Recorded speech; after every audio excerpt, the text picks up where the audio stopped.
All right, y'all. Welcome back to a very special post-mortem edition of ExPats, where we dissect Sunday's win-loss, some are calling it, and the eventual firing of head coach Jerod Mayo.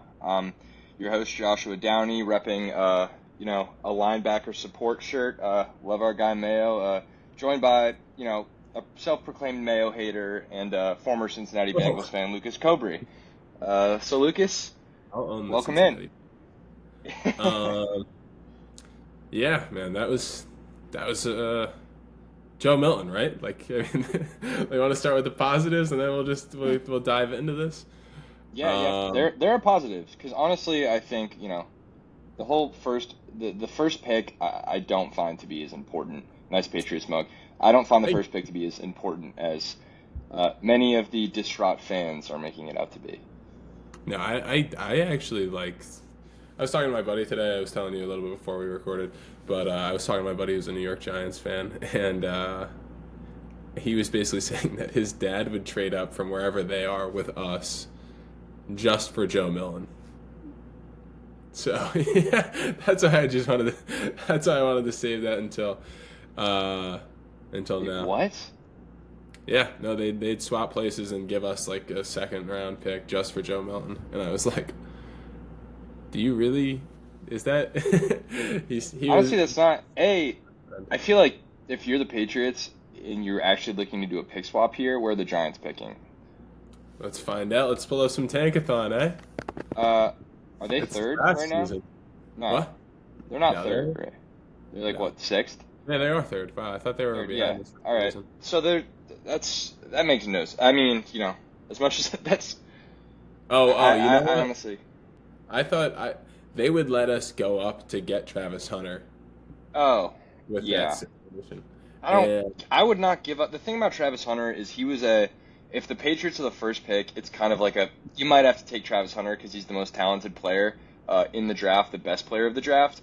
But I'm not like under the illusion that Travis Hunter's a guy you really give up a haul for. You don't see much of that when it comes to wide receivers and corners in the first round. I know that he's a special prospect, but he's also a prospect of questionable NFL build. I don't think, as you would talk about earlier in the season, you think some of the stuff was overblown. He's still over 6 feet. Whatever his weight was, it's not like too diminutive. However, he has been injured every single collegiate season, including his first at Jackson State. So and when you're dealing with an offense and defense like the Patriots, the last thing you can afford is to, waste a valuable asset like, the first overall pick on a guy that, might miss 4 or 5 games a season, especially if it's a guy that, provides much needed relief on both sides of the ball. let's just say they do play him at receiver. You know damn well whoever's coaching next year is just gonna feed him the ball, and that is not something I want to see. Like I want Maybe not if it's Vrabel. yeah, but I think he's if we'll get Ben into that. Johnson. Ben Johnson maybe, Ben but Johnson feed him the ball, and Ben Johnson's the only person. If you want to jump into the head coaching, like I'm will. well, I mean, let's do a little more on the implications of dropping because I know, I think you're probably one of, and I haven't really talked to you about it directly, but I assume that you're one of the happiest Patriots fans, on or off record about this last win because I know for a fact that your flavor of the week, as I like to say with you, your opinion and mine for that matter will, change, on a given day, but you've been big on Abdul Carter.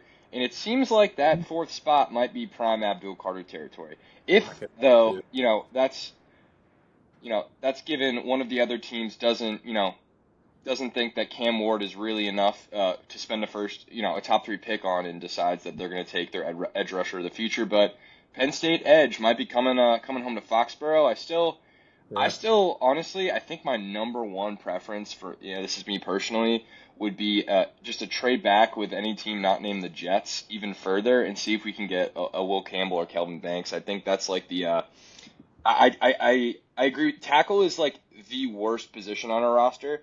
I think, hmm you know, because the receiver depth is so shoddy and you need up to three given receivers to play, like it's maybe more noticeable sometimes that we don't have guys that can separate.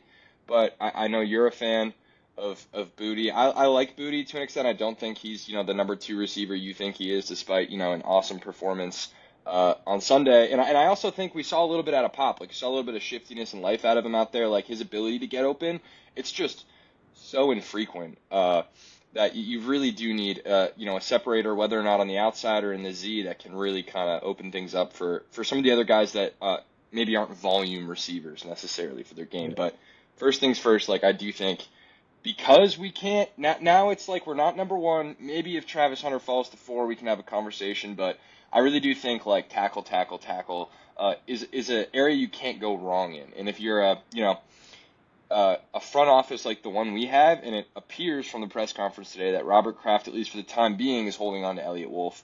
Now that could be very much so an acknowledgement that they've done work in house with scouting and personnel, and they have a certain plan for the draft, and they don't want to mess that up, bring in a whole new guys, try to establish a whole new kind of draft day philosophy, or it's just an acknowledgement that he's a placeholder you can't get rid of until your head coach comes in, and depending on how much trust you give to that head coach, they might start making their own demands. Like if Vrabel comes in, especially knowing how much his relationship had deteriorated in Tennessee with their general manager, particularly when it came to like the player side of things, notably the A.J. Brown situation. Vrabel was very much noted as being strongly against that trade, and I think that was kind of the start of the fall there in Tennessee. But he might not want Elliott Wolf in the building. You don't know, but if it is Vrabel, and I know that's hypothetical, but yeah, we're gonna have to see. We're gonna have to see what the head coach brings from a front office standpoint too. No, here's my thing about it all. If you're keeping Wolf, he better freaking hit because if your whole philosophy is that these players were just having bad coaches for the whole season, I frankly disagree with you because none of them have produced. I mean, Booty was your best player, and noticeably, Javon Baker's getting up and like throwing air guns up in the air and like almost dropped the ball two seconds. Blanks. Literally blanks. And so I can't watch another year of really bad receiving talent. And like you don't have to hit every receiver in the draft, but you got to hit at least one, and you got to have a good time in free agency. Like it has been a rough go since 2020, and even in the 2020, the Judon Kendrick Bourne, where it's like him and Bourne are the only two guys that are still there, and I understand, or in Hunt or Henry. So I mean, you get 3 players, and like Judon was definitely a producer for the Patriots, but it's got to be different. Something's got to change because I cannot watch another even in the moment, I think Gonzalez was a layup. May was obviously a layup, but yesterday you go out and you watch Caden Wallace have a terrible day. You go out and you watch Javon Baker have an awful day. Alex Austin is like the only good young player. Kayshon Boutte. I agree that Pop he looked good, but like for me, the whole thing with Pop is it's hard to get him the ball. It's harder to get him the ball than your normal slot receiver because he's so small and he's not a blocker. He's not going to go. I hate to sound like an idiot, or sound like a jerk, but like he's not going to be able to go get that nickel corner out of the hole so that you can run the ball behind him, the way a Cooper Kupp or a Puka Nacua would. And obviously, those are two of the guys who are at the top of the game for as long as they were. But you don't have these guys who can, like, what are they providing if they, you know what I'm saying? If they're not running routes and they're not catching the ball and they're not winning, I don't know who that's a bigger reflection on, the coaches or you can say it's on the coaches. I feel like this has become, and this is kind of indicative of poorly run organizations, which I would hesitate to say just because I have a lot of respect for the Kraft family and what they brought to New England in the last 30 plus years. But there is something to be said for it's like all 3 levels have just, in the last 4 or 5 years deteriorated in their interpersonal relationships, but also just in their ability to, communicate, function, do things, according to plan. Like and this is a question I'm sure Elliott Wolf has posed to the Krafts whenever maybe they light a little fire under his seat is, well, how much of it is, I'm picking players that can't play and how much of it is guys just aren't developing? Because, I find it hard to believe that this many draft picks are just unable to play in the NFL. Like, it's really hard with Caden Wallace to know if he's even NFL, caliber player when he's just not on the field all season. And again, a lot of this can come down to just unfortunate injury, circumstances that have, run through our team the last couple of years. But that is also what happens when you're relying on older guys. You're keeping guys around maybe that you shouldn't. You're not kind of spreading out the wealth and talent on the team accordingly. And look, it's, obviously that's going to come down to Elliott Wolf, Matt Groh, and the guys developing the talent. But we have, some guys clearly, developing talent in better areas of the team than others. I know, the big narrative of the day is look at how good Joe Milton looked and look at how, impressive a lot of Drake May's tools have been this year. Like, Van Pelt, T.C. McCartney, these guys look like they've been doing their job, which I think is kind of we can address this elephant too, is that it looks like maybe Alex Van Pelt has been fired. I'm seeing places reporting it as fact, whereas the Patriots, I don't believe, have, sent out any official communication regarding his termination, and I hesitate to really lean into that because again, you don't know what a prospective head coach would want to do coming in. There might be someone that sees value in keeping him around. But at the same time, with May, that has to count for something. It does, but I'm also like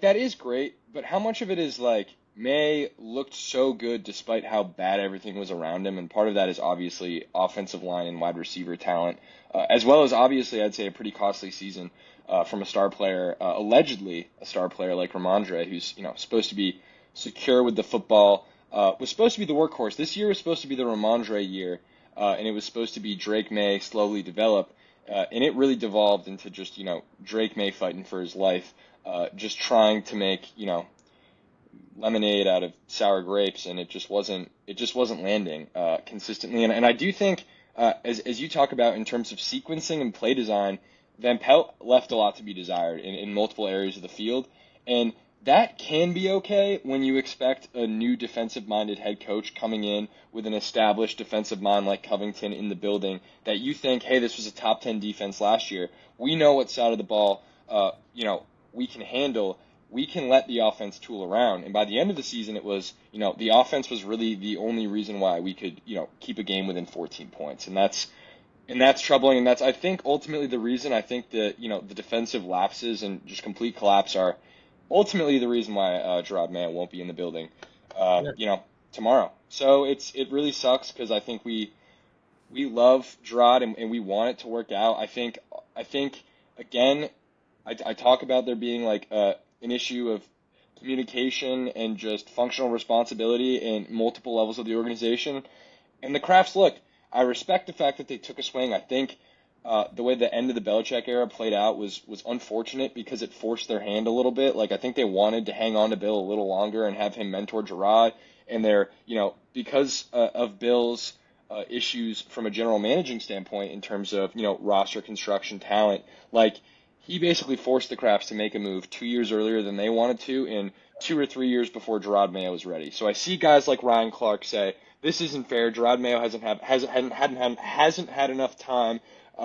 They see what? Sounded like me for a second. Yeah, I know.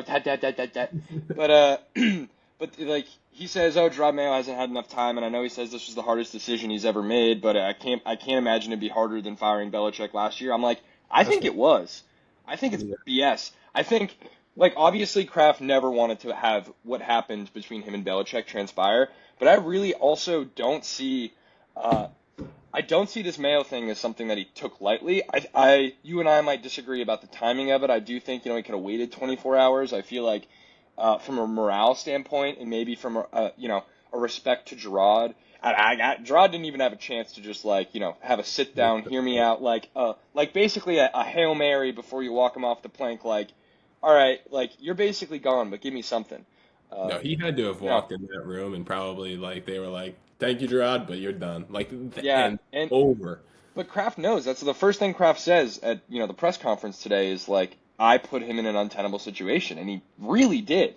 And sure. and I respect Kraft for saying that. Kraft started to trail off a little bit towards the end of the press conference. When it got out of the scripted phase, you can tell his age shows a little bit. And again, it is a very emotional circumstance for him because, like, maybe not as much as Brady necessarily, but I really do think Kraft, thinks of Mayo as a son to a lesser degree and, like, wanted so much to honor the legacy of the dynasty and the brilliant leaders we've had, particularly on the defensive side of the ball, by, turning over the reins to someone that, bleeds Patriots colors and, gave up a relatively prominent, career outside of football to come back in because he has such a love for the game. And I really hope that we haven't seen the end of Mayo.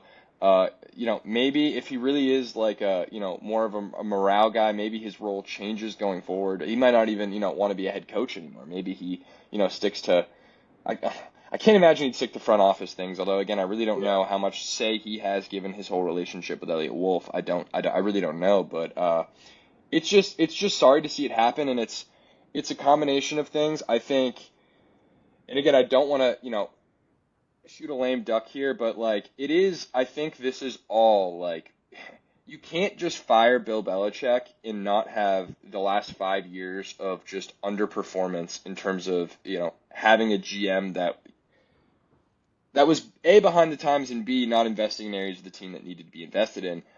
It'll still bite you years down the road, and it bit us this year because Jerod had very little to work with, and the fact that he was even a coach in 2024 was because of, some malpractice by Bill. As much as, he got us some wins from a coaching perspective last year, I think we realize now how talent devoid our roster is and how those 4 wins last year were probably an overachievement, just like the 4 wins this year technically are, because, this last game was a joke, and the Cincinnati one, I think if we replayed them again, they'd beat us 10 times out of 10. So just a kind of a lot to consider here when we kind of dissect the end of the short-lived Mayo reign.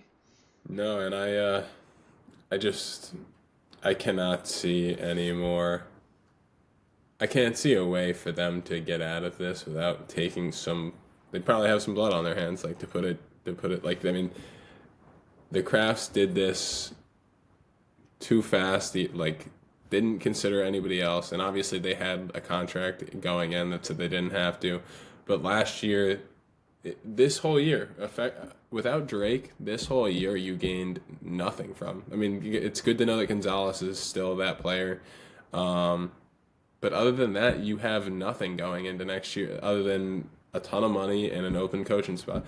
And so it just feels like they don't really have this idea thought out yet, and we don't have an identity. And if you want to talk to me about a guy like Vrabel, who's going to come in and establish a culture and lay down the law and really make sure that players are answering to him and there's going to be discipline and you're not going to have these penalty issues and I'm willing to listen to that. But on top of that, it feels like it's been years since we had somebody who was innovative and changing the game and playing to our players' strengths. And it has. Since McDaniels left in 21, we have had an awful offense. We've had an awful. Without Belichick, we've had a terrible defense. You got to have somebody who's willing to change. You have to have somebody who's willing to build around Drake May and take him to where he can be in this league. And you have 2 pieces. Like, we're a lot closer. Sorry for swearing, but we're a lot closer than the large majority of teams who are hanging onto that fringe. Like the Giants don't have any pieces. There's nothing. Malik Neighbors, but like the wide receiver to me is the bottom piece on that totem pole. At least for this argument, it will be, because for a team with no receiver, it's kind of a you'd almost rather, like, if you don't have a quarterback. If you don't have a quarterback, we have a quarterback, so you can make an argument that a receiver is more important than a tackle. If you don't have a quarterback, you need to give whatever it is you're throwing out there time. That's kind of the argument at the beginning of the season when we're rolling out Brissett, who can't really improvise, who isn't as mobile as he used to be. And again, I think, like, especially in the early goings, he was actually quite elusive, given his frame and age. But, like, that's when you're like, all right, we needed a left tackle more than anything. And then the more we saw out of Drake, the more I think the general narrative in New England has been like, we really should get this kid a receiver, because that can really unlock so much of this offense. And I think just, obviously points on the board, which is our biggest problem, particularly in the red zone. Well, that's my thing with the red zone. I think Drake is good enough to get you in between the 20s down the field. I think something that really benefits every quarterback, but especially a young quarterback who may not have that confidence firing into tight windows or beating zone coverage. I think it's really important to have a strong running attack. And so whoever is going to come into this, you better have a way to give this kid some legs and get this kid out of the pocket, maybe on the play action. But we've seen it with Herbert this year. He has become a winner this year. I think he has a way better chance in the postseason than he has ever before because he has a coach that's committed to running the ball. And he, in turn, has become a great play-action passer. And they have weapons that aren't conventional receiver ones, but they still have guys who can get open. And they shred man coverage. They shred zone coverage out of the play-action. It's tough to beat. And, that's a team that took Joe Alton in the first round. And you may not have seen him this weekend, but he was playing on the left side. That's the kind of pick I'm looking for, where a guy can just come in and obviously they had a good line beforehand and Rashawn Slater's great and all, but they are committed to running the ball.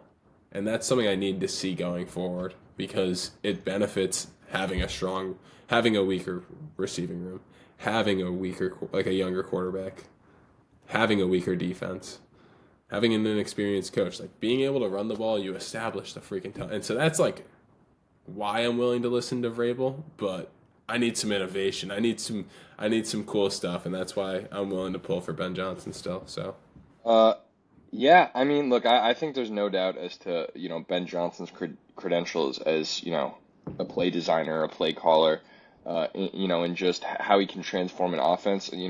He's working with the most talented offense in the NFL right now, and that comes from sure. outside of really.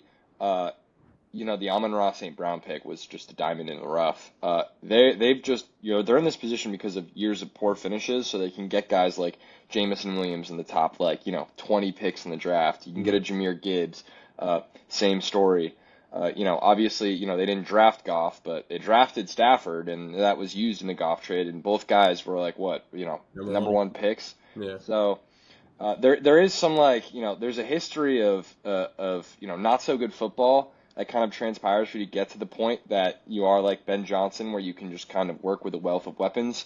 But I mean, there's no doubt to his his brain, his schematic chops. Where you have concern and also hope is this is a guy that you don't really know what he's like in the locker room. You don't know what he is like a culture builder. The whole point of that team is that Dan Campbell's the CEO, and he's basically the motivator, the organizer, but he's not the guy, calling plays for the offense or defense. He's got two very established, overperforming, but overperforming, I don't mean that as a negative, but just guys that are playing, coordinating at such a high level that both of them are, almost locks to get head coaching jobs this year.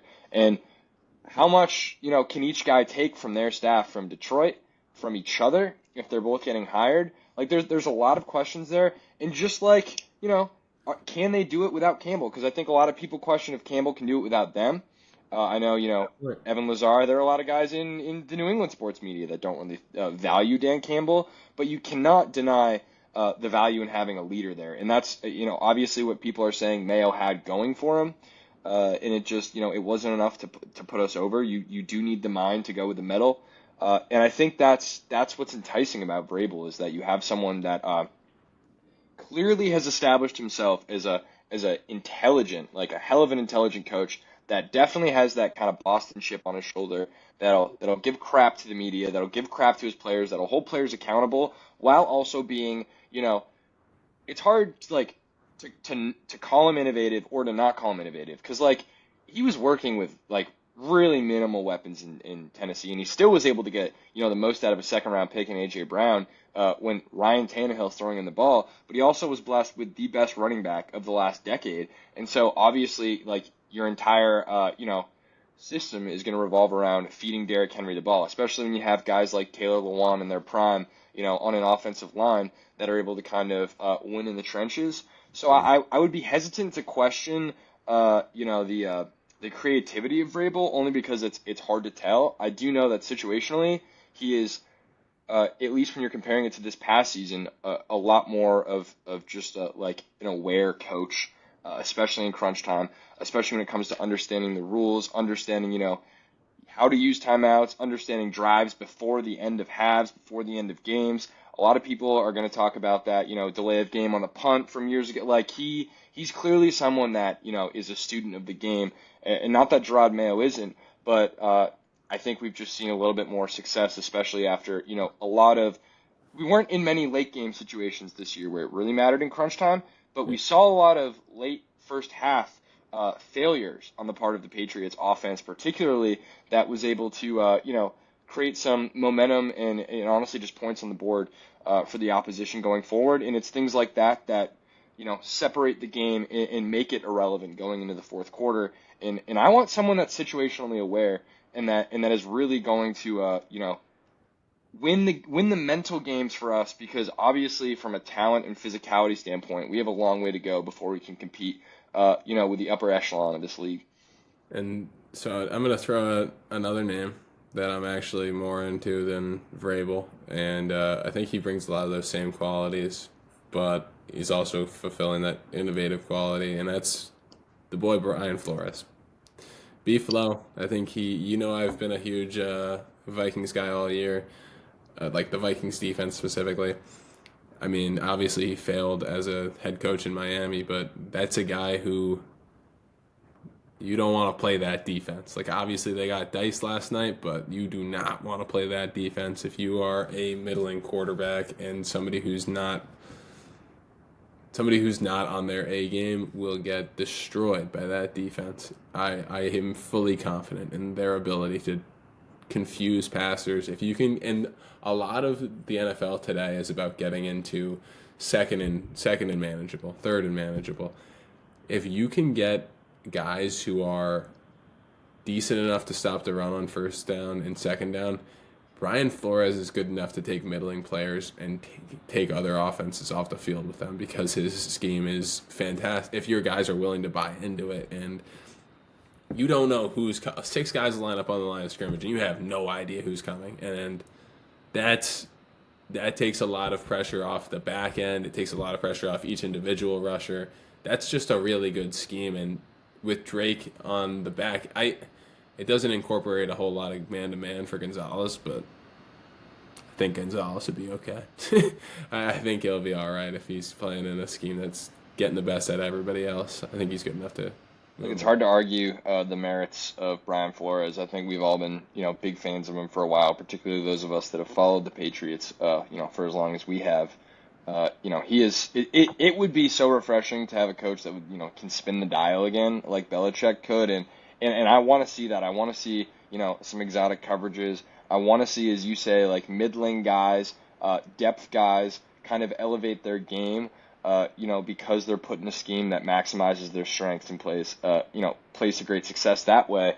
The real question would not be like his, defensive chops, or even that he's a good leader. It's that I want to say I heard, maybe it was Mike Reese talking about it on like Toucher and Hardy today. I don't remember if that's where it came from, but I want to say it was either Hardy or Mike Reese had brought up like, if we're considering, Flores, it's really attractive. Just remember that, Tua Tagovailoa was like vocal in how detrimental, Brian Flores as a head coach was to his development. And, that's a young top 5, top 6. I don't remember, where exactly Tua was taken. I want to say it was 5th or 6th.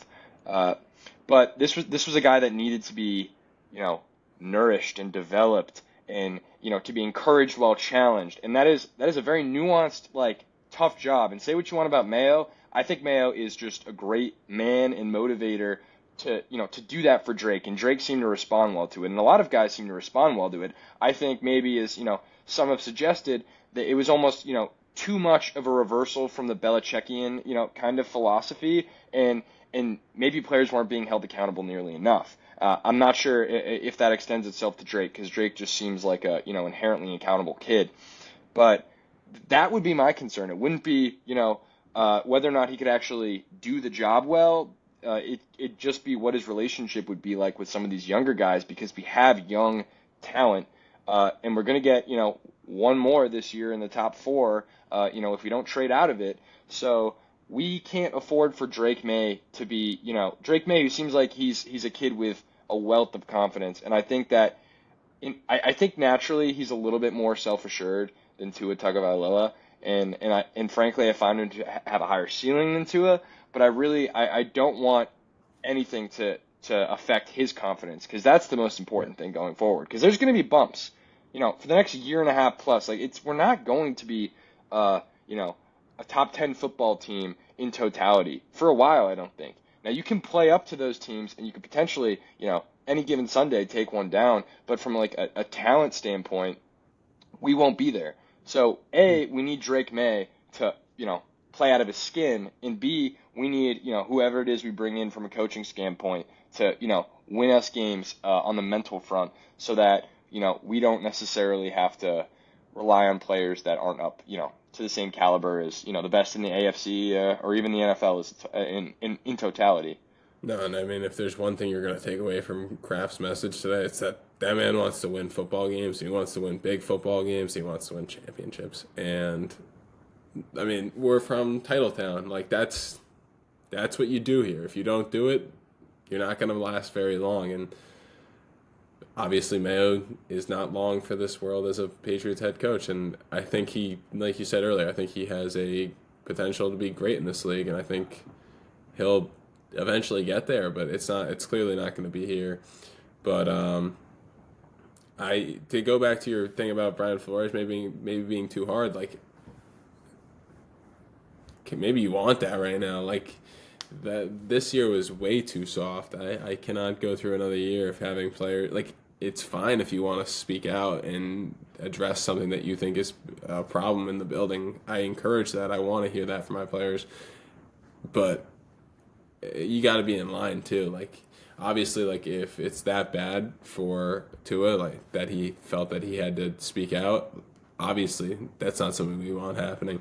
But hopefully Flores will have learned his lesson, and obviously like you need if you're going to hire Flores or you're going to hire Vrabel, you better get somebody good as the OC who has confidence, who's building towards a potential career in this league.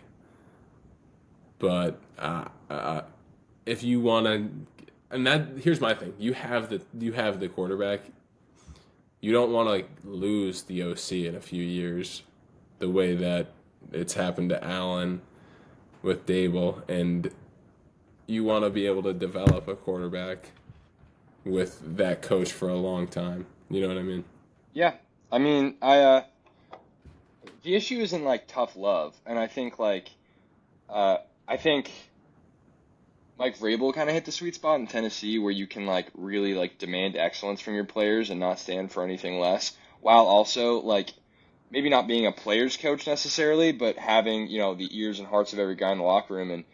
And I think fundamentally, offense and defensive players are just mentally wired differently in some ways. You kind of have to be to play specific positions. I'm doing a lot of stuttering today.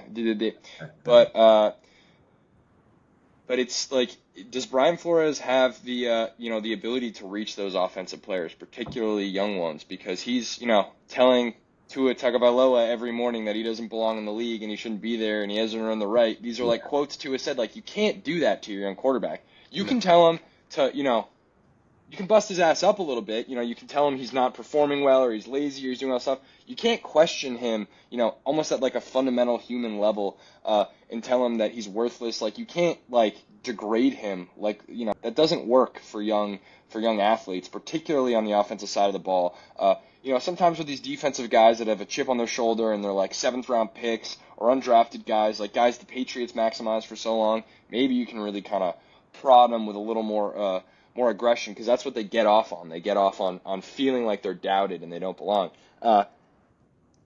Players from like the first 2 rounds of the NFL draft kind of operate a little differently, and especially if they're like receivers, running backs, quarterbacks, basically skill position, highly notable, big contract, brand deal, commercial. Like, those guys need to be treated with different kid gloves, with a different set of gloves. But not in a way that they aren't held accountable, but you just have to understand that, if they have a bad stretch of games, if you're beating them into the dirt about it, you're only going to, prolong what can be rough spells of play. And again, we haven't really seen a sort of mental collapse from Drake at all. And I think he's, far more than Mac Jones, someone that has a really strong resolve and seems to have a sense of self-confidence that, speaks to almost everyone in that locker room, and that is a good thing. But I would hesitate to risk that confidence, especially if it does just seem unending on Brian Flores, even though, I agree with you that, considering what our defensive identity has been for the better part of 2 decades, it has been a hard pill to swallow, this team this season. And I know, obviously last season was the worst offensive performance we've ever seen. This season almost felt just as bad, because of how bad the defense was, and that even in, the years of Patriots past, we've watched mediocre defenses that still kind of play up to being, a AFC Championship contender every year. But this was just the worst defense that I've seen in my lifetime from a New England Patriots team, and that's jarring. And it's been jarring for, I think, everyone in the region and everyone that supports the team, around the world. Yeah, no, it's interesting because obviously you want to have that. I think it's still possible to build around a strong defense. I think the Vikings are doing it right now. It's hard to think of other teams because it's really so rare. But I think we had this argument earlier, and just about Vrabel, and I think Vrabel it's easy to look at him and be like, he takes care of all these issues. He takes care of the culture and the defense, but I think it's just a lazy choice. I don't think you'll have gone through everybody. I don't think you'll have waited for the Lions to get out of the playoffs, which admittedly could be as soon as next week, but I think this year's going to be different, though. I mean, especially obviously you have to fulfill some requirements of the Rooney rule to even hire a head coach. I don't see any of the opportunities outside of maybe New Orleans, probably definitely Chicago, being enticing enough where one of these guys is swept up before the Lions are knocked out of the playoffs. Maybe I think if you're the Patriots, it's in your best interest to request interviews for these guys, and apparently we have requested an interview with Ben Johnson.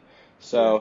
I agree. I understand what you mean by it's a lazy pick. I do think what he built in Tennessee, can't be sniffed at. It's pretty damn impressive considering where that organization has been for as long as it was and where he took them, namely the AFC Championship game, and beat us in 2019. So he's got a lot of credibility in this league, and I think that he could come with a staff, whereas Mayo just kind of had to piecemeal, take guys left over from Belichick and pick up the scraps around the league that no one wanted. It was Mayo was put in an untenable position. Robert Kraft put it perfectly, and it's obviously Robert Kraft's fault, but it's also just the holdover of a dynasty falling apart, and it's anyone put in that position is going to struggle, barring someone really special and kind of one of a kind. And getting a little bit lucky, frankly.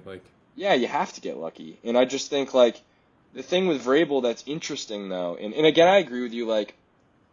Part of me is nervous about the whole the tight pants regime that would come in of these, offensive coordinators and their joggers that have slicked back hair and call these creative plays, from Mike Shanahan downwards or Kyle Shanahan downwards, rather. But,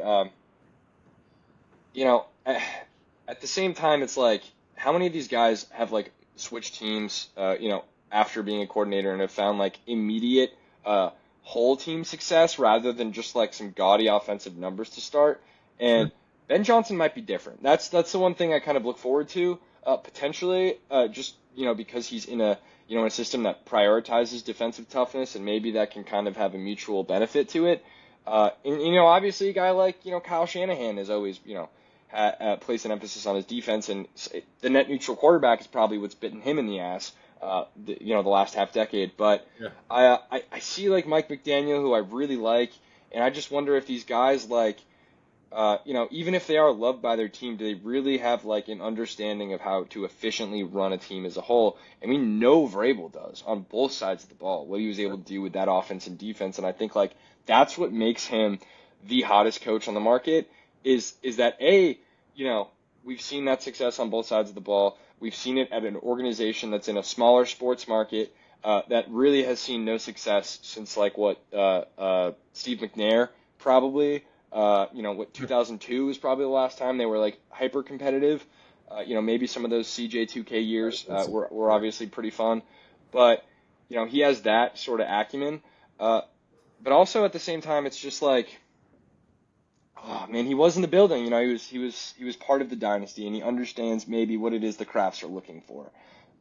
Sure. But yeah, but I do agree. Like, you have to get Ben Johnson, and you have to interview him. You have to just talk to him, because if you don't talk to him, what are we even doing here? Because as you say, Vrabel might be a little bit of like the convenient, and I worry, and we'll talk about it. Like, part of me does think the haphazard, maybe not the rushed nature of Jerod Mayo's dismissal. Like, I think he probably should have been let go no matter what happens. I don't know if an hour or two after the game is when it should have happened.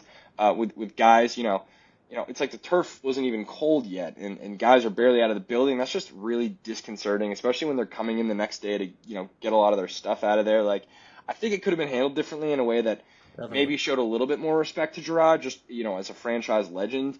But it was bound to happen, and I think maybe part of it, and this would be concerning, is if part of it wasn't direct, a reaction to Vrabel interviewing with the Jets head coach, interviewing for the Jets head coach on Friday.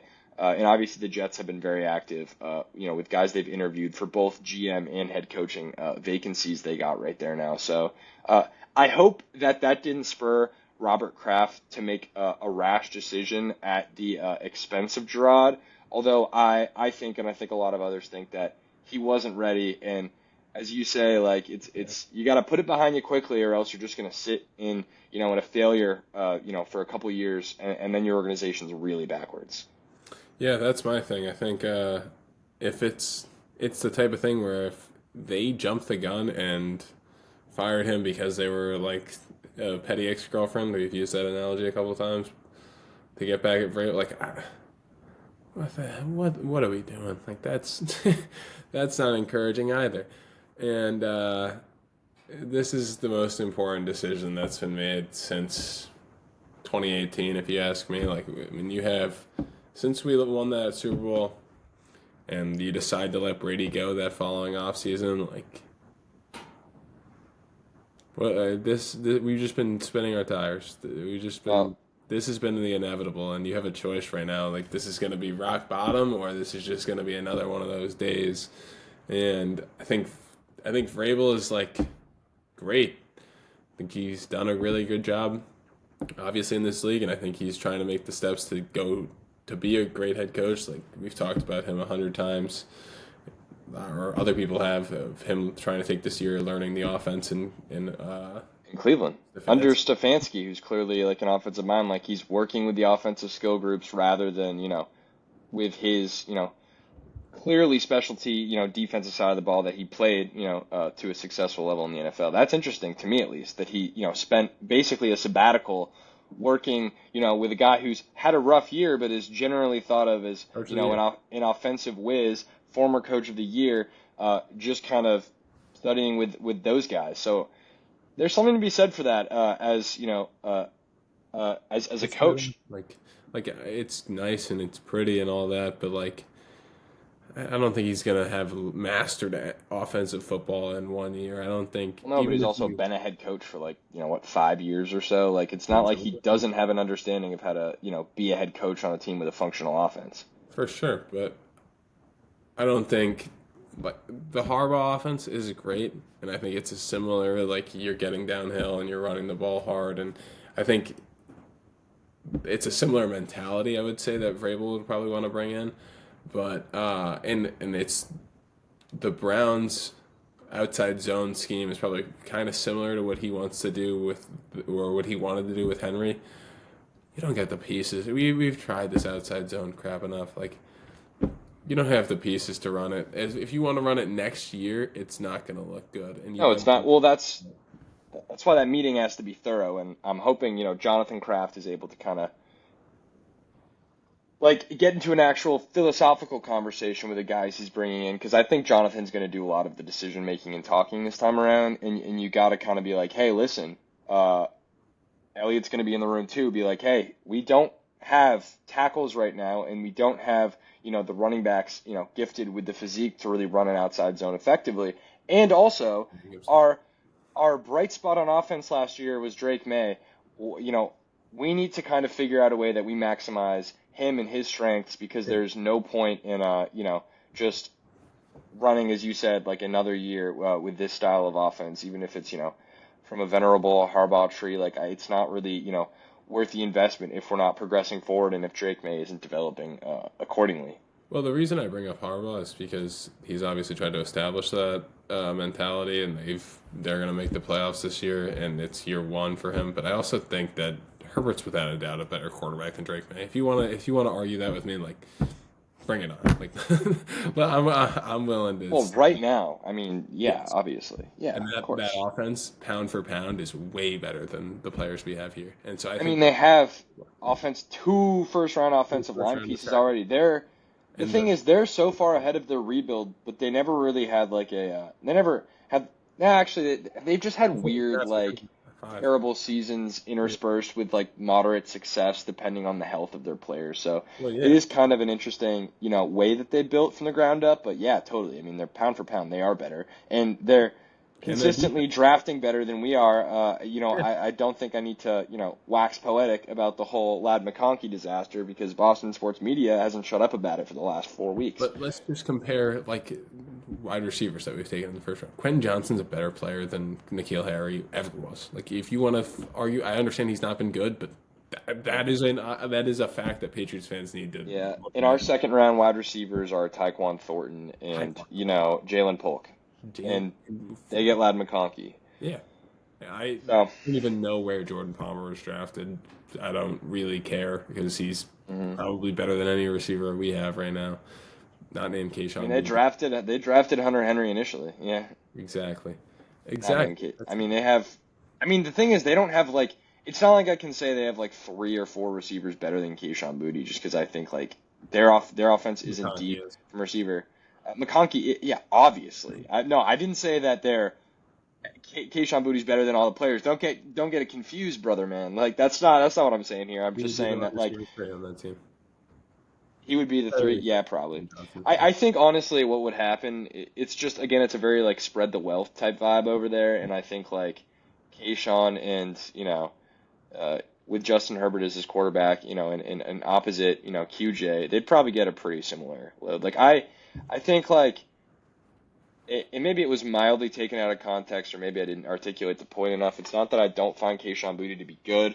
It's that I don't think, like when I think of successful offenses of the last, 15, 20 years in the NFL, not named, Bill Belichick or Tom Brady offenses, yeah, but Tom Brady goes to Tampa, and like I want Chris Godwin to be my second receiver. I don't want Keyshawn Boutte to be my second receiver. That's I want fair. Emmanuel Sanders to be my second wide receiver. Well, Like eventually, yeah, we'll get to be your third receiver, but I want Devontae Smith to be my second. I want like actual top end talent as my second receiver. I want T Higgins as my second. Eventually, I'd like him as my first this year though, for sure. And honestly, it's more so. You're right that the ankle injury was yeah. was no, it was a thing for sure. It just like I don't know if he's ever been able to get like the release, the speed, the deftness to his game. I'm not sure it's there, and I don't know if it will be there. And in terms of separation, when you're like a bigger guy like that, like he is someone you look at him and you're like, man, you almost like you have like a nice frame. You could be like AJ Brown type of athlete out there, and he's just not. No, he's like He's just not. 6'1", dude. He's like maybe He's 6'. bulky though. I know, but AJ Brown's He's bulky. 6'4", and like he's That's a true. hawk. Like, Yeah, I mean, I was being generous. Like, let me be generous to Keyshawn Boutte, but that's why I it's. think you can move him inside, and he can play slot a lot better than like he's willing to. I don't think he has the lateral quickness to do that. I think he's a better route runner than people give him credit for. Yeah, but Pop actually has like the ability to create separation, to cut on a dime, like in the interior. Without, and he's not a fast guy either. So I honestly, I feel like Pop would operate in those channels better than Boutte. Like I almost want Boutte to be like a Z, like a weird, but he's just not fast enough for it. But he's physically like an interesting and fun player to have. Slot, yeah. It is weird, dude. The problem is he's just like in between a lot of things that are potentially really nice, and it's just like At least for me, honestly, it comes down to speed at that point, because his build is so interesting, and I think he can physically overpower people, despite, as you say, not being like 6'4". But we don't need to have another booty conversation. Well, here's my thing about it. Like one last thing, like they made an Joe Milton great game. Don't want to take anything away from that. He was looking at Booty, just staring him down like 90% of the time until he went out of bounds or went out of the game because he got hurt. His first read 90% of the time, and like there was one right before he scrambles for the rushing touchdown. Um, he or has the read option. He has, and you can go back on the film and watch this.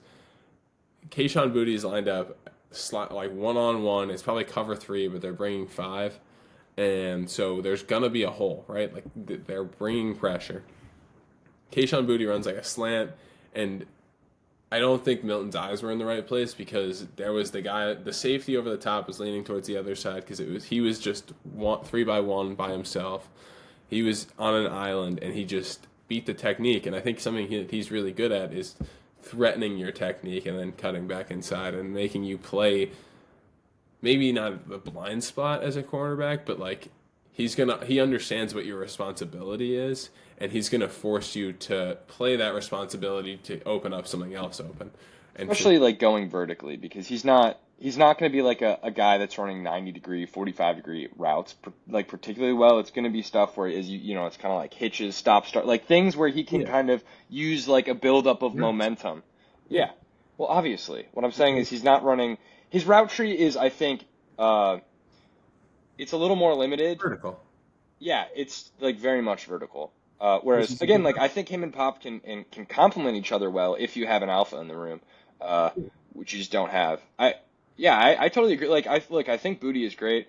I'm not just saying that because he had his touchdown, like that touchdown. No, I'm saying he's great for where we drafted him and for how bad this team is. But I'm not saying that with a capital G.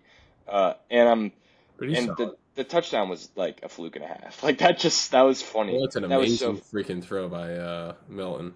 I think if you have, I don't know if you watched the replay. It's the commentators were literally Spiro. They were dying, like not actually laughing, but they were like, "What is this man?" Like that could have been a pick if that was against like first team secondary. It was a stupid throw across body, and it just had a lot of power on it, so it could find its way through. But Keyshawn Booty's route was just like, do I, and then he's like, but he's like, he didn't even like keep pushing. No, but it was funny because it's just Joe Milton then just slings it cross body, and like if the safety had any sort of spatial awareness, that's probably a pick. He might drop it though because it was such a rope. For you, kid. Yeah. The Patriots almost signed Taylor Rapp. That's who that was. And he was a highly coveted safety 2 years ago. He's not just some guy that is off this. He's a good player. Joe Milton puts that. Was that a good play? Rope. No. And is he a good player now? Yes. That's a solid passing defense. I mean, he's better than throwing Jonathan Jones back there for sure, but he's not like, he's not like Jesse Bates flying around out there, obviously. Sure, but it was a little embarrassing. And again, I think a lot of this. Get out of here. People in the media have been like, "Oh, McDermott didn't want us to get the number 1 overall pick." I don't really know if that's chess.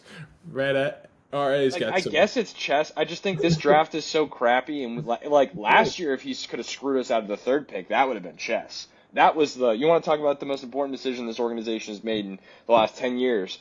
It's what we did with that 3rd pick, and that's one where if Doug McDermott could have had a hand, or Sean McDermott rather, could have had a hand in Dougie McBuckets, but if Sean could have had a hand in screwing us out of Drake May, then I'd say bravo to you, sir. But I mean, this year I don't care. I think we have so many holes that it's not like we're going to miss out on a generation of success and championship should we not get Travis Hunter with the 1st overall pick. But I do agree. Like there seems to be a little bit of like particularly in the first half, guys didn't really know what to do with Joe Milton. Because, I think his accuracy was, tremendous. His mechanics are still choppy, particularly in the lower half of his body. He played fantastic, though, in the first half. But a lot of guys just sat there kind of watching him. Because, I mean, if you're Taylor Rapp, you're like, there's no chance that this dude, first of all, who's a scrub, is going to be able to throw cross-platform to a guy that's, not particularly a blazer over my head. Now, Taylor Rapp didn't even know where Booty was. He just kept kind of like looking around like, a I just lost happened kid to in a know that. grocery store for his parent. And even Booty was kind of almost surprised. And obviously, with Joe Milton kind of escaping to his right, he's trying to get in his peripheral, but he's still kind of like, it's like, watching an old person try to get out of a parking lot. It was funny. But great play by him and great play by Milton. It just, again, it felt like a glorified preseason game. It was. Let me And tell I you. think the Patriots obviously wanted to win more than the Bills did, which is funny. It's amusing because the fans in Foxborough, whatever, what little contingency was left, were not overly pleased with that decision. Here's my thing. Like, it's not even a big deal. Like, we are so disorganized, and I know Lazar has given this take before, but I was saying this like probably right when my Abdul Carter binge started. I It was like it hit me. You are not in a position as a franchise to deal with somebody like Travis. The man is probably ending things with his fiance. Like, All right, well, I don't want to get too much into that bowl. well, I don't want to either, but you're not about to draft this kid first overall without understanding that his whole life might be crumbling. Like, and then you I have feel to like a make. lot of that is just haters on the internet. Like, what have we seen that says that they're? I feel like they're like they have their own relationship, and I feel like a lot of people are projecting because they think she's for the streets, and they kind of like misinterpreted one or two comments he made about the fact that she didn't really want to mess with him when he was in high school, which honestly I thought was like a college girl, like a senior in high school was trying to talk to her, and she was like I can't, I don't have time to be dating high schoolers right now. And then eventually they became friends and they started like I feel like people just were like, she a hoe, she saw he's the best like she You want understood to that know the whole he's gonna be a story? gener. Look, I I don't want to get know. into the whole story, but she was doing some stuff. She was a OnlyFans like girl. Like she was in Like a before they sound. started dating. No, while they were dating, How and bad then of an OnlyFans girl?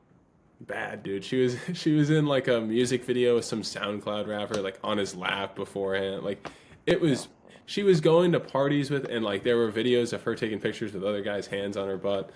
Like I don't want to get into it because but it's a bad I look. feel, but how much of this like do people like? How much of it is news and how much of it is people on Twitter being like, no, I swear this was like, I'm not trying to make it a news story. All I'm saying is this kid's whole life might be crumbling, and then you're gonna take him and his whole life is not crumbling. Dude, he is.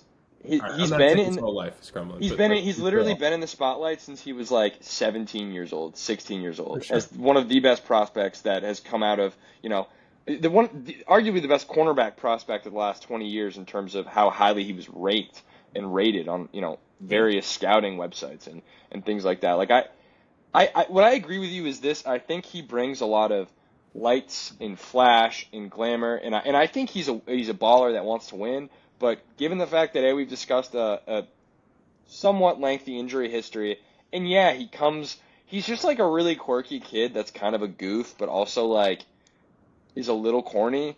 And Yeah. I don't hate that about him at all. I think he's unique. And look, I clearly I show that I haven't been trying to keep up with the whole, I dating wish I thing wasn't, with the dude. girlfriend. I think for me, I just saw a couple things that I thought were taken out of context, and I felt bad for him because I know what it's like to have. Well, I don't know what it's like, but I know, You can from seeing imagine. it happen to a lot of athletes, what it's like to have a relationship put on blast on the internet, and then for everyone trying to be like, yo, I got my bros back, and they're just shitting on the love of your life all over the internet, and they think they're trying to help you out. Like, I think that's like a tough Oh, yeah. spot to be in for a young kid, and I that's why I kind of try to avoid consuming that type of sports media. But at the same time, like obviously, like if he breaks off an engagement around the time of the draft, that sucks. That's when you want him. He's about to come in for spring and rookie mini camp, and like look, that is somewhat important. Uh, Well, here's the thing. He still is the most talented player. Like he's a block of clay. You're gonna yeah, either have an all-pro corner or a very, very good receiver. Like the kid is unbelievably talented, and yeah, I would take him. Like don't get me wrong. Like first overall, like you can't trade back. I think you have to take him. All I'm saying is the pressure's off you now. You probably don't have to think about, yeah, and you can just go best player available and best player available. Great strategy overall. Got to yeah, be great for this team yeah. specifically. If it's Abdul Carter you value as the best player, great. You want to trade back, there's still some guys that as long as you don't trade back too far, there's still some guys that you can get that are maybe not A1 players, but definitely in that A tier, and they're going to be solid players, and I think Abdul Carter's one of them. I think obviously Will Johnson's probably not something you're looking at, but he's going to be a great player in this league. The one guy that I feel like is probably getting that hype and probably shouldn't, and has definitely cooled off in the last 4 or 5 months, is Tet McMillan, and I don't think he's a bad player, but I just don't think. I think his tool bag's pretty limited. Like, I don't think if you're gonna take somebody top 10, I need you to be able to do a lot for me. Like, yeah. No, it's funny. The reason why I say I don't know is not because I think that he's better than what you're saying. Like, I mean, I think he'll be a good receiver in the NFL. I think now that we're kind of coming to terms with the fact that Travis Hunter might not be a Patriot and he might go to the Giants or, maybe Cleveland or whoever, the 3 picks ahead of us, Tennessee, we need a receiver more than anything, so we'll take the best receiver. And I'm not necessarily I don't think it'd be like a bad move if we were to trade down to say like 9 and take him if like the tackles are gone or 1 is gone and we don't like say Will Campbell. But I kind of just hope we don't. For whatever it's worth, I kind of hope we don't take Tet McMillan at this point. I just if we fall that far, take Kelvin Banks. But I still don't like. I don't like wanting to put all my eggs in the Abdul Carter basket just because I feel like you're filling out out of the team's 3 biggest needs, the third. And it's not saying that all of them aren't big, but it's like the third need. And I'd rather take one of the, the first 2. Because last year we addressed the first and we showed, how that can invigorate a franchise. And then we're actually we went from last year being one of the least enticing jobs in football to being arguably the most outside of Chicago. And it's that happens when you fill a need with a player that is an immediate impact player that people can understand, I can work with this kid. And not only can I work with him, but people want to come and play with him. And when you build out like that, then you're opening yourselves up to being able to sign the Calvin Ridleys, the guys that have turned you down for maybe some of the smaller, petty, tax-related or location-related reasons. People I don't give a damn. The people that wanted to come play with Tom Brady, they freaking came and played with Tom Brady. And the same thing can be said about other people. People wanted to is it Donovan Smith that I'm thinking of? Not Donovan Smith. It's Devontae Smith rather. Devontae Smith wanted to play with AJ Brown. Good players want to play with good players, even if they play the same position. I think there's something to be said for that. Again, this is not a top-heavy draft in terms of skill level talent. So I really it's hard for me not to see a scenario where you don't just take one of the tackles, regardless of, the stupid hand measurement, arm length things that I don't think are that important. Pardon my French, but, I don't know. I find myself more so in the tackle camp, based on the assumption that Elliott Wolf is fighting for his job this spring and will do whatever he can to sign guys, to spend money, because we have the most cap space. Now, the thing is, before he can act, we need a head coach, because the coach needs to okay some of these things. I don't just want Elliott Wolf going around willy-nilly making moves without, the consensus of someone like a Vrabel or a Ben Johnson that has been in these situations before, whether or not it's coaching offensive talent and or just being a head coach like Vrabel has. So I don't want Elliott Wolf to run wild before we've established, where it is we're going with this next stage of what has become an increasingly long and difficult to process Patriots rebuild. Yeah, I think the thing that you're not really, maybe not taking into account, but I think the thing that a lot of Patriots fans are forgetting is there's not a book to this, and you can put this in any order that you want, but it's still a success oriented and getting your job done oriented business. You have to be somebody, it doesn't matter how you do it. I just need it done.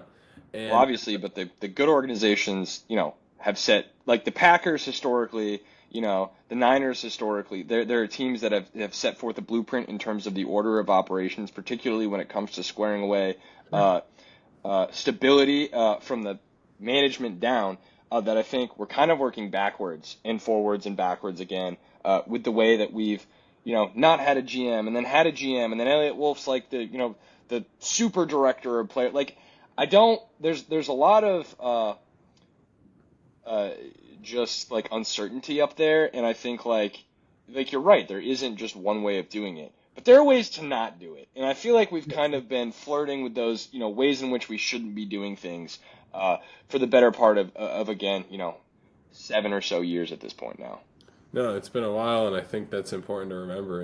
And you kind of are, as much as you aren't starting from scratch, and like there is some pieces, Gonzalez, Drake May, Hunter Henry, you want to count. Booty is obviously one. Stevenson, Gibson, Barmore is definitely somebody who you can bank on.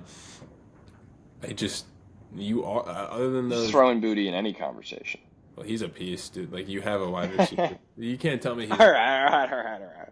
He's not a. But you don't have to consider all these. I think of Booty the way I think of Anthony Jennings, bro. Which is I want him on my team next year. He serves a purpose, but I'm not calling him a piece necessarily as much as I'm saying is he can be a cog in a team that has larger cogs that do more pulling and are greased a little more loose and nicely, and they don't make squeaky noises. But sometimes those little squeaky cogs, like they do what you need them to do. They're a third down, or maybe in Anthony Jennings' case, like a first and second down, contain guy for the rush. He's not a pass rusher.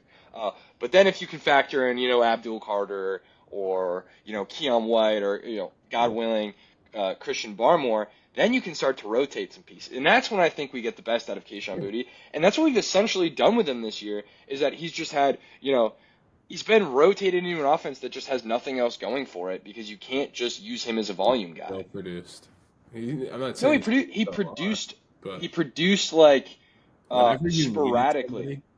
And whenever there was a time that it demanded a receiver to step up, I'm not saying he stepped up every time, but he was the only guy who did step up. As much as you want to say Pop had a better season than I don't think Pop had a better season. Yeah, he didn't. But Pop's only had like one receiving touchdown in his career, or two. And that only one came in garbage time against the Texans, like garbage time. And people don't. No. Pop also had the little shuffle. Don't forget the shuffle. That was all Drake May. Obviously it was all Drake May. I'm not making a Pop versus Boutte argument. I still think that. I've said before, and I'm not necessarily saying it's gospel, that, I think Pop can be far more of an impact player than he was this year, and I still like watching him play. He's got a little twitch to his game. But Boutte's been it's hard to be like the most consistent receiver is a hard thing to say, because I really don't think of anyone in the receiving room as having established themselves that way. I think his success was often game plan dependent, Drake May dependent, and what second string corner you can get on him dependent, or what safety's over the top, or whether or not we're running. Gardner with the game on the line, he fried him. You can't tell me otherwise.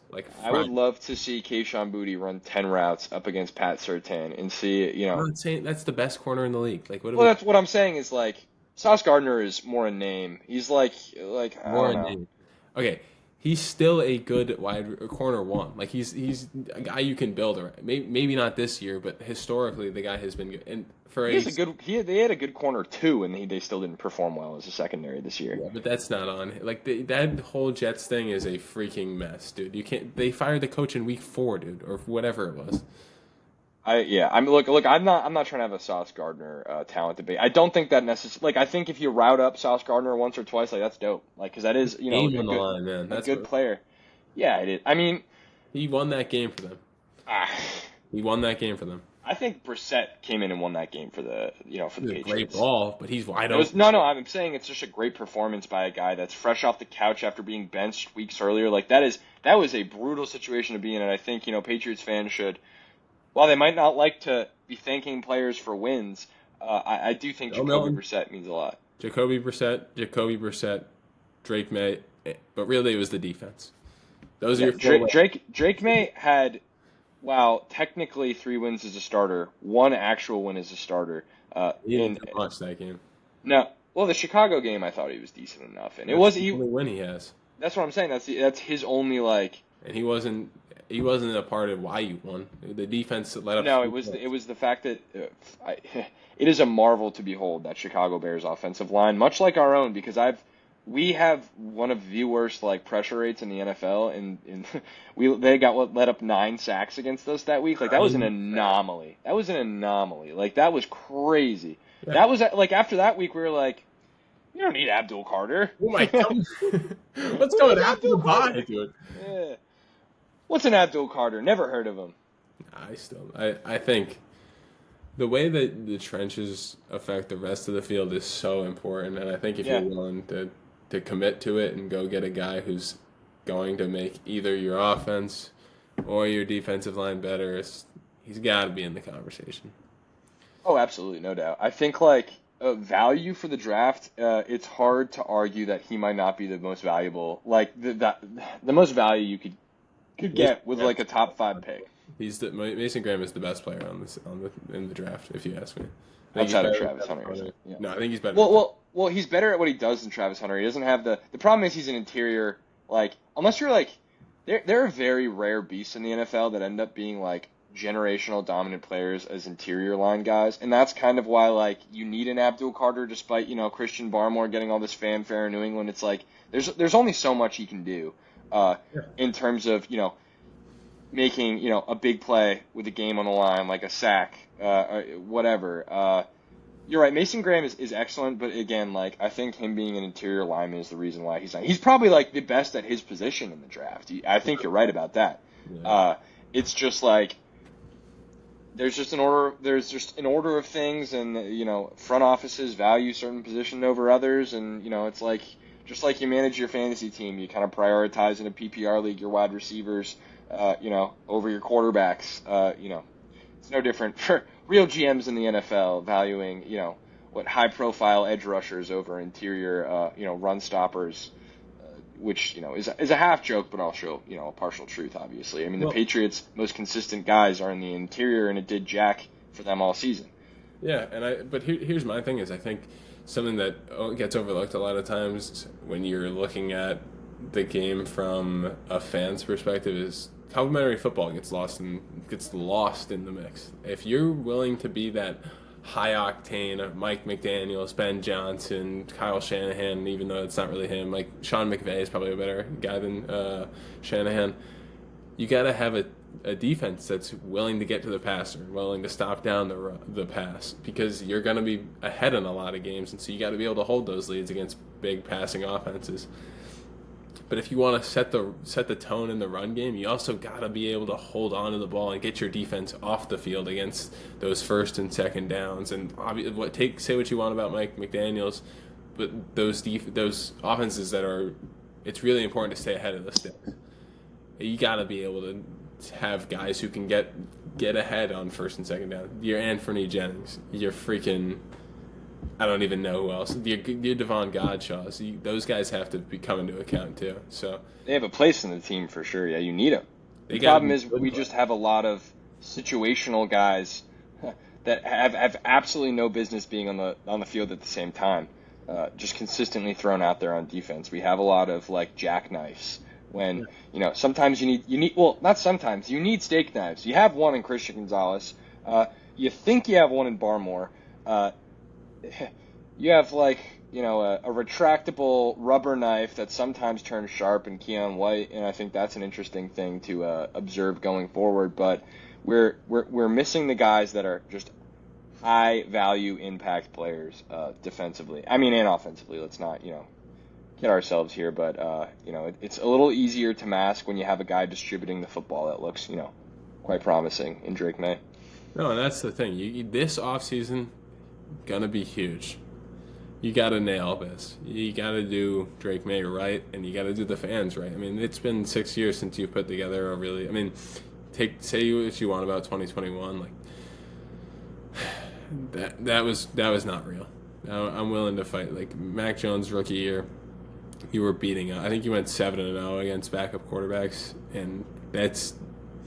Obviously, you expect to play a couple backup quarterbacks, but you cannot make a living off of it the way you did that year. So you owe it to the – and I love Bob Kraft. I love Jonathan. I mean, the way they took on today and took the blame they are to blame, and it's encouraging to see that, because a lot of the time with Drake we get so into the like that's great that he's acknowledging that he could have made a better play.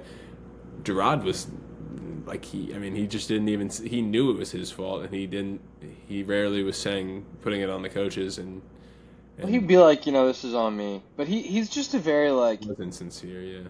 No, he kind of had his blueprint going for it. He was just, again, like, I don't want to say scared, but he's just put in a position he wasn't ready for, and it's not, I think he was incredibly accountable. He just honestly didn't know what for half the time. It's just like everything was happening too fast around him. It's like, the old adage of when you feel the game, it's like you're playing in slow motion. I think, Jerod was coaching at 2x speed, like he just, everything was happening quicker than he could kind of, maintain. And again, particularly late first half scenarios when, you're looking to either make a one-score game, go up a score. Like, there were just a lot of situations where, it's almost like we overcomplicated things and then end up shooting ourselves in the foot. Like, and again, the inconsistencies that, I've talked about ad nauseum for weeks now, like just saying one thing, doing another. That, to me, when combined with poor performance, a lack of improvement, specifically on the defensive side of the ball. I mean, Mike Reese has really pointed to like the post-bye Cardinals game as the point in which things started to shift. I think everyone thought Mayo was pretty secure. He wasn't really on many people's hot seats, but then after the bye week, we come back and it's like there's no improvement. There's nothing like the rest and recharge did. Again, like you have a quarterback change at like the quarter point of the season. Like you have a lot of things that you can address after the bye week and maybe get a time to take a breather and really kind of put forth a message of unity and potentially get some like schematic stuff in order potentially, and it never happened. It never came. There was, too much instability, and it seemed like insecurity, frankly, with the way that they just weren't able to give, straight answers to the media. Ramondre's starting. Actually, no, he's not. Yes, he is. Now Gibson's on the sideline. We have Van Pelt saying we don't want to run Drake because we're not good, but then we run Drake all afternoon the next. Like, it's just like things like that. And after just slip-ups in the media, you said it, not me. Like, there were just so many, like, kind of microaggressions, if you will, that they just built up into one cancellation. Not to, use Gen Z terminology, but there I have it. But you can't tell me he didn't deserve to go. So it's no, he did. As a kid who grew up during the dynasty, and I mean, I had a fat head of Jerod Mayo on my wall, and so this. I mean, I'm not the only one either. Like, those things are selling like hotcakes. So I know a lot of people our age and people older than us and people younger than us and just everybody who's a Patriots fan. And it's been a long few years. And I remember at the beginning of it being like, it'll be fun to rebuild. Like, this is going to be new. And, like, obviously there's the famous Dussault quote about, like, him being sick of the 12-4 seasons, but, like, I could really use a 9-8 season right now, or something where you're in a lot of close games and you finally figure out what it takes to win those close games, because that's what this league is built on. You're not going to be blowing teams out the way that you do in college and high school, and you're not going to be getting blown out every week. You got players who can play, and it's time you start doing right by them as an organization, because these last few years and it's been a long time since we've seen a good product, and you could feel it in that stadium yesterday. Like, my brother and I went up to a suite at one point, and even the suites were kind of like closed and like not closed, but like not doing well and like deserted. Yeah. You want to hear a crazy thing? It's not called the Putnam Club. I don't know what it's called, but like that blue level the pavilion. Yeah. Yeah. Is it the field level one? No, but it's the second one. Okay, yeah. It's a huge thing, right? It was not as big. I had not been up there in a while, so I was walking around. I was like, whoa! But they're giving the food away for free. Wow. Isn't that crazy? That's all you need to know. Like, yeah, it's not been a good season for them, and they just. I mean, look, you had said, and I agree with you to a point. It was there's a point when you're like, oh, it's fun to rebuild. Let's do it. We've never done this before. Just ask the organizations or fans of the Browns and Tampa pre-Tom Brady. They're like, no, it's not, because it might never end. But Exactly. it's fun. It's fun when you go into an off season looking for a coach for the first time, and there's some mystique. Like, what can we do? Like, can we get a new brilliant offensive mind? Like, even though the Mayo handshake thing had been reported, we didn't know for certain if that was going to happen. And it's fun when you have the third pick in a 3 quarterback draft that really has turned out to like a 6 quarterback draft. Like, all this stuff is so cute and fun. And then you're like, all right, that's the rebuild. Can we win games now? Like, once you have the quarterback and the coach, you're kind of like, all right, it's not so fun anymore. And now that we're kind of in this, exaggerated, prolonged purgatory state of rebuilding, but kind of also tearing down, like, just consistently, not putting our best foot forward from a coaching and personnel standpoint, in general managing standpoint. Like, it's like accountability, like heads will need to roll. Like, I'm not sure how much Robert Kraft just isn't speaking on Elliot Wolf's future with the team as definitively because he wants to get through a draft or at least get through this coaching hire. But like, I'm sure if we don't come away from like, if we're like 2 weeks into the season, like I don't mind doing like who's the Jets GM? Is it Joe Douglas? Yeah. I don't mind firing him, within the first 5 weeks of the season. Again, you don't like to see a guy get fired, but like, if 5 weeks into the season next year, you're looking at a team that A, doesn't have good draft picks, and B, hasn't developed any of the young talent well, and we're still relying on, the charm of Drake May, which will kind of run a little thin if he's not able to establish any level of consistency because of, failed pieces around him. Like, we cannot, Elliot Wolf, like, by September, 25th, to set an arbitrary date, we need to know if he's like in or out, because I can't go through another year where we're like lumping a lot of blame on a scapegoat head coach when in actuality, like, we aren't getting any support from management. And at that point in time, then I'm like, all right, this is entirely on the Krafts, because it's their decision. They're not like, Elliot Wolf isn't holding a secretary hostage with a gun, up in the back offices of Gillette Stadium. Like, he can be fired. We can fire people that don't belong. And obviously, he's going to have a lot of goodwill because he is a smart guy, and Ron Wolf has, a certain legend and cachet in the NFL with the Green Bay Packers. But, like, it's put up or shut up time. And by shut up, I mean, get out. Because I can't. He's been in the building for too long, and we've had too many subpar drafts and poor free agency classes for me to excuse any more just mediocrity from this team. Well, my thing is, I understand why he's around. Like, I do. I think Robert doesn't want to see people that he puts his faith in lose their jobs. I don't think he wants to fire them. I don't think he wants to, because it means he's wrong. And he hasn't been wrong often. Exactly. This guy's made all of it. I mean, he's insane. He's making more money today than you and I will make in 5 years put together. Like, and that's not to say that we won't make a lot of money, but that guy's gonna make a lot of money today. So he probably won't make a lot of money, but yeah, also he'll make more. Yeah, and it's tough to see because this is one of his most profitable products. If you're putting yourself in his shoes. This is something that he clearly loves. I mean, we all do. I mean, imagine if this was your team. Like, I walked in yesterday, and you remember going through those tailgates as a kid being like, is something bad going to happen? Like, I'm not... like, these are some drunk a-holes around. Like, and you get there, man, and you walk through that parking lot, tons of space all over. And, that's the most depressing thing about it. I loved all the drunk ass hats, dude. I love playing football with random kids while their parents got their faces, melting from all the McGillicuddies they've shoved down their gullets. Like, that's Patriots history right there. That's culture. That's talk about a winning culture. Winning tailgate culture is just as important. Exactly. Look at what the Bills Mafia is putting on tape every week, dude. Just consistency, excellence, leadership, and like as a fan base, dude, like, we're starting to, like, yeah.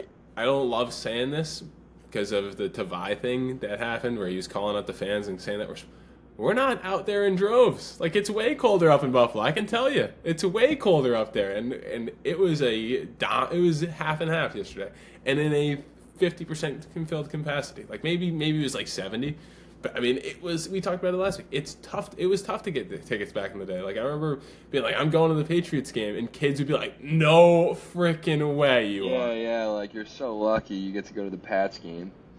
It's an important time to be an owner of the Patriots. You got a lot on the. I might go be a freaking Bengals fan, and I'm not the only one. I'm taking them all with me. Yeah, I'm sure Bengals fans are really stoked after this season. I'm taking my talents. I'm sure they love being knocked out of the playoffs by, well, A, themselves, but B, Bo Nix is taking your talents to Cincinnati. If you really think about it, beating them lost to us the first overall pick. Yeah, I know. I've seen that. Losing kept them out. Look, there's a lot. Like, yeah, but also, like, they were so bad. They, like, won the last 5 weeks. Like, we're almost the most excusable one because first week of the season, things are very much in flux and in limbo. And, like, Joe Burrow was still recovering. Jamar Chase wasn't fully healthy and game fit. T. Higgins wasn't even playing. Like, there were a lot of reasons why they should have lost the game. Obviously coaching and performance. But, look, good for them. They're going to get rid of Zach Taylor this year. And that, if they can keep Jamar Chase and T. Higgins, that coaching job is going to be, I don't know why, if I'm Mike Vrabel, I'm not knocking down the door. Because the offense isn't the problem over there. They can, put anyone out there, and Joe Burrow will make them look good. By anyone, I mean anyone at the OC job. They need some help defensively. Even though, obviously they'd had a relatively well-respected defensive coordinator in there for a while. It just kind of turned sour. But, yeah, it's... Yeah. We're gonna have a lot of conversations like this going forward. Well, one thing I'm excited to do, like going into the playoff, I want to just talk about the league now, dude. Like I think like who with Monday going into the playoffs, you got any matchups for this weekend? You got anything on your mind? I'm really excited to see these games. I'm gonna be interested to see. Do you know the matchup? This is the first one that comes to the mind. I know a couple. The one that's interesting for me is Denver Buffalo because I want to see if Buffalo, like, again, paper tiger, like, can they come out and just curb stomp the Broncos? And if they do that, then maybe I'll be like, all right, I think they aren't, they're legit this year. They still have some, holes on both sides of the ball, but they're also just like, they play really well as a team. And I want to see if they can, knock out, a younger, like, pretty hungry, but I don't find, Bo Nix to be all that much of a threat. Particularly, when Josh Allen is, playing at, an MVP level right now. So they need to establish themselves. And similar to Lamar and the Ravens, I think both of them are in a similar spot where it's like, until you beat Kansas City, what have you done for me? And I think that's going to be, like, if any of them wants to become the best player in the NFL, Joe Burrow included, you got to consistently beat Patrick Mahomes because he has earned the right to be, the defending, the reigning best player in the league, if you will. Like, that is, he, to me, will have that spot on lock until someone, like, more than once can knock him out of the postseason. And Brady was the only one to do that. And I think Burrow's knocked him out of the postseason once, right? Yeah. So, there's another, but... He's like the only guy other than Brady to have done it. Yeah, which is so impressive, dude. So ridiculous. Like, Mahomes, the Kansas City Chiefs are my nightmare. As were we for so many teams for so long. But, yeah, he's a special player, and I think, like, he is so freaking annoying on all these stupid State Farm ads, and, there's just so much to be annoyed with, but I'll never knock him for his, competitive spirit, his, intelligence for the game, and his, just freak arm, freak athleticism. Bundle Rooski. What's your matchup going into, I'm looking forward to this, Harbaugh versus, the Texans game. I want to see if C.J. Stroud can do it this year. Not a good year for him, but that is a wild matchup, dude. I think that could go either way.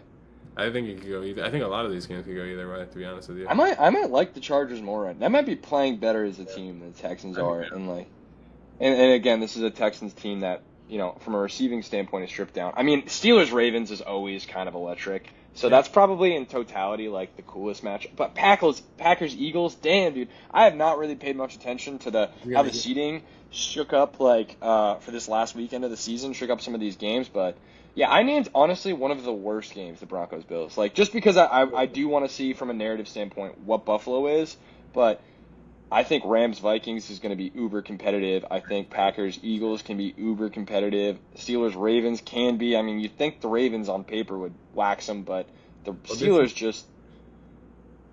Here's my other sneaky pick, the Commanders Bucks game, and it's a sneaky pick for Patriots fans because there's some noise that their OC is looking to get a head coaching job, and that's an offense. You can't say what you want about having Mike Evans and Baker Mayfield's had a good year, but Bucky Irving's playing great, and they have all these weapons and some good pieces at offensive tackle. But I mean, you're talking about Liam Cohen, right? Yes, there's some noise that he might be. He's a Rhode Island guy like me.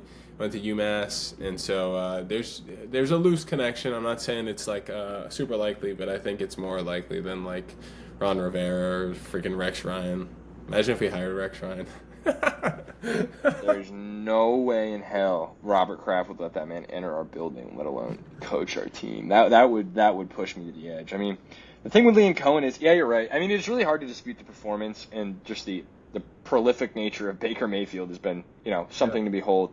But I mean, he did inherit a pretty good situation from Dave Canales, who was also like a high mind offensive coordinator. So I do wonder. But I think you're right. Like, I wouldn't mind getting a guy like that, like a young, smart offensive innovator. But I also I know how quickly a defense like ours can devolve into just, I don't know if it can devolve anymore.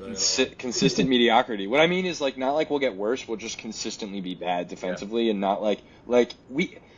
Not that last year we were great. Again, like you mentioned, the last couple years we played a carousel of rookie, backup, just underperforming quarterbacks, and we've gotten lucky, gotten some wins out of them. So maybe it's hard to compare us to like the top 10 defenses of the 2020s that maybe are maybe those are the paper tigers, but it's hard not to be like, you can, if you go about it the right way, if Elliott Wolf, like, ends up staying and he does his job, like, you can make this past year somewhat of an abnormality, meaning, like, you can go back to being a top 15 defense. That's not out of the realm of possibility. Teams do that on a dime on a given year. It's a lot easier, I think, to do that, because, again, schematically, like, you can put pieces together that maybe aren't league winners on their own, and still put forth, like, a good product, whereas, like, obviously, being a top 15 offense kind of requires like more of a output in production, putting that foot forward. So it'll be interesting to see what our defense becomes going forward. But it's hard to argue with Liam Cohen. It's hard to argue with Ben Johnson. Just like it's kind of hard to argue with interviewing Aaron Glenn and guys like that. So Brian Flores, I agree with you though. Like we should definitely interview Brian Flores if he would interview with us. Yeah. All right. Well, we'll probably do another one before the round of playoffs, I guess, starts. But right. I mean, I have a feeling we'll hear more about who it is that has interviewed with us, because now that the Lions have a bye week and we're in the postseason, the regular season's over. Like they can get permission to interview a lot of these coordinators, even if they're still alive. Ben Johnson being the first name on that list. No, I think. It'll be an exciting week for Patriots fans, and maybe not the most positive way, but it'll be. Look, it's sad. It's been sad, and I know a lot of people are pissed about the first round pick. I think in hindsight you'll probably grow to appreciate just getting a win and ending your season somewhat positively. Especially when I don't know if really anyone you take early in this draft has the potential to like alter a franchise for 10 years. Nope. It's hard to really see that. Yeah. Well, but I just mean like from like a generational prospect standpoint. Because like the best athlete in the draft is like people don't even know what to do with him yet. So it's really hard to understand what it is you're getting and to visualize like the careers of a lot of these dudes, particularly the quarterbacks. I mean, no one knows what the hell we're getting with these kids. Agreed. All right, dude. You ready to do this? I think we did it. went over. Give you guys 5 extra minutes. I know how important that is to y'all. Yeah, I know. Yeah, y'all are doing a lot of listening. Nah, I mean, I think we got like 15, 16 votes. I was promoting it at the game a little bit yesterday. Oh yeah, to who? My my brother had a friend who was at the game, and he was saying that he loves it. He Oh loves yeah. not loves it, but like loves the like football podcasts. So Yeah. maybe Alright. if you're listening, Max Gelb, thank you. Yeah, So thanks, Max. Nope. Gelb, interesting last name, man. Yeah. Maybe he's related to Liam Cohen. How would that make sense? I don't This has been ExPats, everybody. know. All right, thank you.